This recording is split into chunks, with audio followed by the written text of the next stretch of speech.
What's up, everyone, and welcome to episode 81 of the Idiotic Sports Talk. I'm your host, Liam Gavin, coming to you live from my dining room. And today, I just want to give a quick recap of Week 8 in the NFL. A lot of action. Let's get to it with the Thursday night game. We have the Packers beating the Arizona Cardinals 24-21. Aaron Rodgers threw for 184 yards, 2 touchdowns, no interceptions. Running back Aaron Jones had 59 rushing yards and a touchdown. He also had 7 catches for 51 yards. And Randall Cobb, the former Packer who's now back on his team, had 2 touchdowns. As for Kyler Murray, he threw for 274 yards, no touchdowns, and 2 interceptions. DeAndre Hopkins had 2 catches for 66 yards. And James Conner has had 2 rushing seasons. He's been killing it. He's been scoring a lot of touchdowns for the Cardinals. So the Packers, they go in the desert and they win their 7th straight game to become 7-1 on the season. And no Devontae Adams, no problem, because Aaron Rodgers gets it done with his other receivers and the run game. The run game was really efficient between Aaron Jones and A.J. Dillon. And the defense also stepped up against the Cardinals offense. They did a really good job of slowing down Kyler Murray. And they couldn't really do much against that Packers defense. The Cardinals offense couldn't. And I don't know what A.J. Green was doing in the end zone. The ball was thrown right to him. It hit off his helmet and was picked in the final seconds of the game, which lost the Cardinals the game. The Cardinals almost had the win, but, they fall short, and they're no longer undefeated, and now they're 7-1. On to the Sunday games, we have the Panthers beating the Falcons 19-13. Sam Darnold, 129 yards passing, no touchdowns, no interceptions, 66 rushing yards. Chuba Hubbard, 82 rushing yards, a touchdown, and a fumble. And DJ Moore, 4 catches for 59 yards. As for Falcons quarterback Matt Ryan, 146 yards passing, a touchdown, and 2 interceptions. Tajay Sharp was his main receiver that day, 5 catches for 58 yards. And Cordell Patterson still killing it this year with a receiving touchdown in that game. The Panthers got a much-needed win after a 4-game losing streak, and now they are 4-4 on the year. And outside of their running game, their offense still looked pretty stagnant, but the defense played solid by forcing turnovers. The Falcons' offense really struggled this game. Their wide receiver, Calvin Ridley, announced shortly before the game that he'd be stepping down from football for a little bit due to mental health reasons. And I really respect his decision because mental health really is no joke and something that needs to be addressed. But with that being said, the Falcons are now 3-4 on the year. Next is the Titans beating the Colts in a thriller, 34-31 in overtime. Ryan Tannehill, 265 passing yards, 3 touchdowns, 2 interceptions. A.J. Brown, 10 catches, 155 yards, and a touchdown. Carson Wentz, 231 yards passing, 3 touchdowns, 2 interceptions. Jonathan Taylor, 70 yards rushing, and a rushing touchdown to go with 3 catches for 52 yards. Michael Pittman Jr., 10 catches, 86 yards, 2 TDs. And this was a great game, The Titans won 4 straight, and they're now 6-2. But the bad news is that Derrick Henry could miss the rest of the year with a foot injury. And the Titans did sign veteran running back Adrian Peterson on Monday, who has the similar style of play to Derrick Henry. Carson Wentz, he had a crucial pick 6 in the 4th quarter, which tied the game. And then once it went into overtime, he threw another crucial pick, which led to the game-winning field goal. The Colts are now 3-5. Next is the Bills beating the Dolphins 26-11. Tua had 205 passing yards, no touchdowns, interception, and a rushing touchdown. Devontae Parker, 8 catches for 85 yards. As for Josh Allen, he threw for 249 yards, 2 touchdowns, no interceptions, and he also had 55 rushing yards to go with a rushing touchdown. Cole Beasley had 10 catches for 110 yards. And Stephon Diggs, 5 catches, 40 yards, and a touchdown. The Bills, they start off strong after their bye week. They're now 5-2. Josh Allen played really well, especially in the 4th quarter, and the Bills' D just looked fierce. They recorded an interception, forced fumble, and 2 sacks. Tua struggles. The Dolphins continue to struggle in general after they now fall 7 straight losses. They're now 1-7. And I need the Dolphins to play a little bit better because the Eagles have their draft pick, and I really don't want the Eagles to have a good pick. Next is the Jets getting the upset over the Bengals, 34-31. Mike White, former Cowboys quarterback, 405 yards passing, 3 touchdowns, and 2 interceptions in his first start.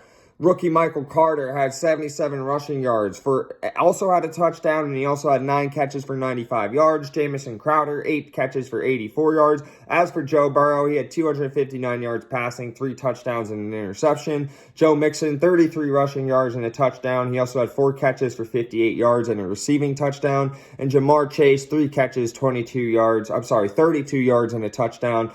The Jets with their biggest win in a while.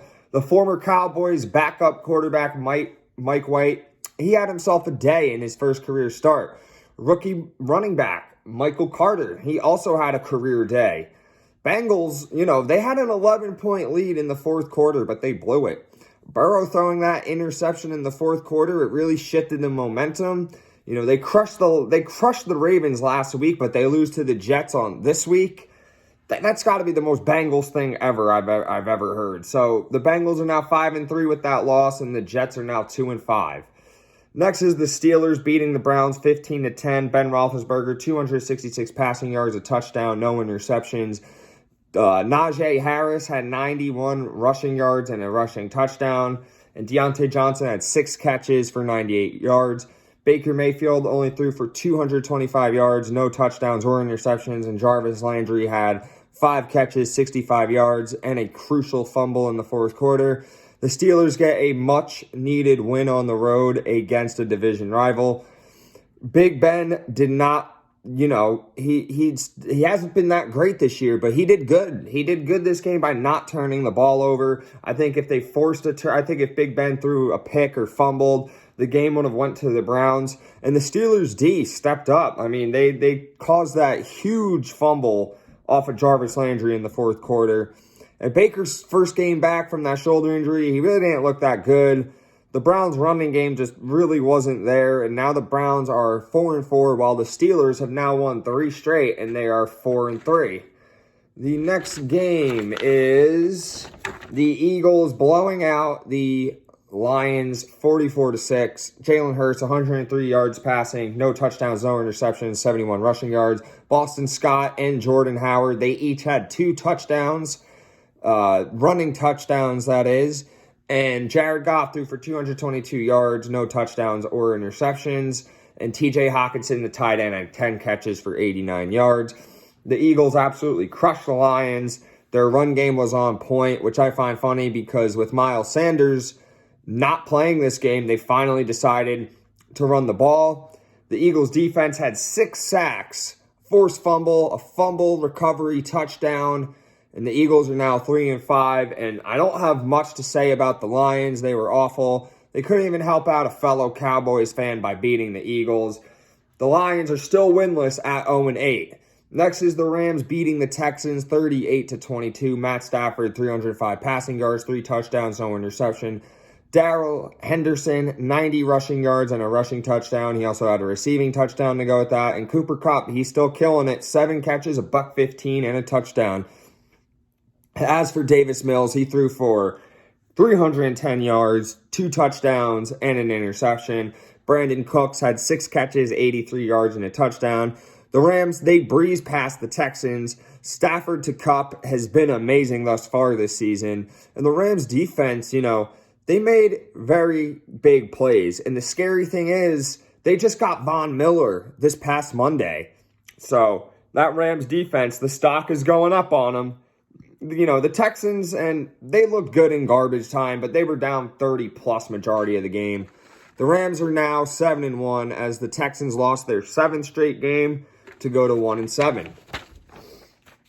Next is the Niners beating the Bears 33-22. Jimmy G, 322 rushing yards, no touchdowns, no interceptions, but he had 2 rushing touchdowns. And the rookie Eli Mitchell had 137 yards rushing and a touchdown. Deebo Samuel, 6 catches for 171 yards. And as for Justin Fields, he had 175 yards passing, a touchdown, and an interception. And he also had 103 rushing yards to go with a rushing touchdown as well.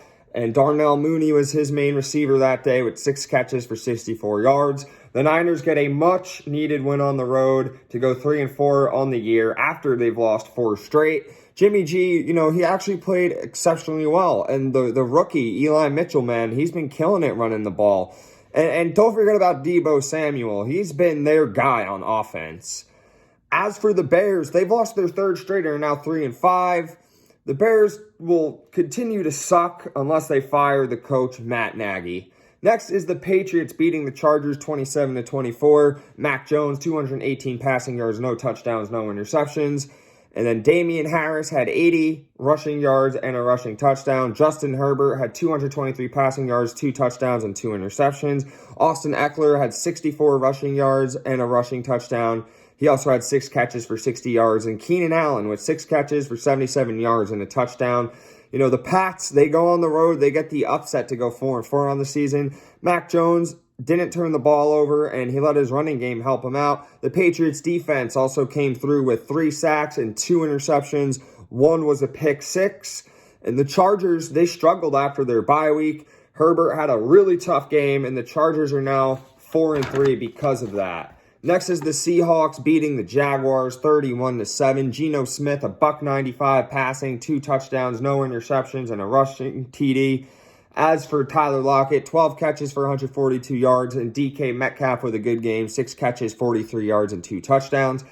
Trevor Lawrence did not look that great, 238 passing yards, a touchdown, and an interception. And Dan Arnold was his main guy on offense that day, 8 catches for 68 yards. I said this would be the game that the Hawks get the win with Geno, and I was right about that. Geno played excellent. The Hawks defense, they actually get credit for not getting shredded once this year. Trevor Lawrence and the Jaguars, man, they just got whooped. Maybe it would have been different if they had James Robinson playing. He got hurt real early on. James Robinson, really talented running back, but I still doubt that they get the win. I mean, would they lose 31-7? I don't know about that, but they'd still lose in my opinion. The Jags are now 1-6, while the Seahawks are now 3-5. Next is the Saints beating the Bucks 36-27. Jameis Winston, 56 passing yards, a touchdown, and no interceptions. Unfortunately, he left the game with a torn ACL, so in comes Trevor Siemian to throw for 159 yards, a touchdown, and no interceptions. And Alvin Kamara had 61 rushing yards and a rushing touchdown. Tom Brady threw for 375 yards passing, 4 touchdowns, 2 interceptions, and a fumble. And Chris Godwin, 8 catches for a $140 and a touchdown. And guess what? This is another game I called. I called that the Saints were going to get the upset at home against the Bucks, and I was right about that. Jameis Winston was playing well until his injury. You know, big speedy recovery for Jameis Winston, man, because he was looking pretty good this year. And, you know, not for nothing, Trevor Siemian came in and he did his job well as a backup. He didn't turn the ball over. He didn't lose them that game. And the Saints defense, man, they stepped up. They played great. They stopped the run of the Bucks. They had 2 interceptions. 1 went for 6. They had a forced fumble, and they also had 3 sacks. I don't know what the Saints QB situation is going to be moving forward, but I'm pretty sure Sean Payton will figure it out. He's a genius. He'll figure something out. And Tom Brady, man, he actually looked human against the Saints. He struggled against the Saints like he did last year, but we all know what happened in the playoffs when they met for a third time. But the Bucks just weren't able to stop the run. They weren't able to run the ball, and their defense all around was just awful. So the Bucks are now 6-2 as the Saints advance to 5-2. Next is the Broncos beating the Washington football team 17-10. Teddy Bridgewater, 213 passing, a touchdown, no interceptions. Melvin Gordon, 47 rushing yards and a touchdown. He also had a receiving touchdown and fumbled the ball. Taylor Heineke, 270 passing, a touchdown, 2 interceptions. And J.D. McKissick, 8 catches for 83 yards. Thank you, Denver, for beating the Washington football team. Teddy did not turn the ball over, which is a good thing. And the run game was on point for Denver. Denver defense also won them that game. They recorded 2 picks along with 5 sacks. And Washington just looked awful. I thought their D actually played good for once, but their offense was trash. Denver, you know, they got a much-needed win after losing 4 straight. And they're now 4-4 on the season. Washington has lost 4 straight, and they're now 2-6 on the season. Next is my Dallas Cowboys beating the Minnesota Vikings 20-16. Cooper Rush, 325 passing yards, 2 touchdowns, an interception and a fumble. Amari Cooper, 8 catches for a $122 and a touchdown. CeeDee Lamb, 6 catches for 112 yards. And Kirk Cousins for the Vikings threw 184 yards passing, a touchdown, no interceptions. And Adam Thielen had 6 catches, 78 yards, and a touchdown. And how about them Cowboys? No Dak, no problem. Cooper Rush stepped up and delivered. Even though Rush had 2 turnovers, he was clutch by throwing a TD in the last minute. Dallas defense, man, they had a great game. Even though they didn't have any turnovers and only had a sack, their tackling was awesome. They stopped the ball, they stopped the run, and they made sure Justin Jefferson didn't get involved. Micah Parsons was everywhere making tackles, man. That kid is a rookie stud. Watch out for him. But, this just proves why the Cowboys are so scary with Dak. The Cowboys have won 6 straight and are now 6-1. And the Vikings and Kirk Cousins, man, they struggled. They were unsuccessful using Cook in the running game. Justin Jefferson was clamped by my boy Trayvon Diggs. And the Vikings, they now fall to 3-4. In the final game, the Monday night game, we have the Chiefs beating the Giants in a close game, 20-17. Daniel Jones, 222 passing yards, 2 touchdowns, and an interception. Devontae Booker had 60 rushing yards, 5 catches for 65 yards. And the tight ends, Evan Ingram and Kyle Rudolph, had a touchdown catch each. And for Patrick Mahomes, he threw for 275 passing yards, a touchdown and an interception. And Derek Gore, he's a rookie, no relation to the legendary Frank Gore. He had 48 rushing yards and a touchdown. Tyreek Hill also had a great game, 12 catches, 94 yards and a touchdown. The Chiefs, they get a much-needed win at home to go 4-4 on the season.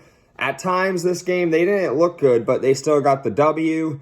And the Chiefs' defense actually played decent for once. They recorded an interception, 3 sacks, and didn't give up huge plays. They needed to clean up the penalties, though, because that almost costed them the game. The Giants, they now fall to 3-5 on the season. And this was a game that they had a chance to win, but they blew it in typical Giants fashion. Their offense struggled against a bad Chiefs defense. And yeah, man, if you're struggling against the Chiefs, I don't know what to say, especially the Chiefs defense, man. They're horrible. So that's it for today. Thank you all for watching. Make sure to subscribe to my YouTube channel. Make sure you follow me on my Instagram page. Like and share my content. Do whatever you can to support it. Thank you all and have a wonderful day.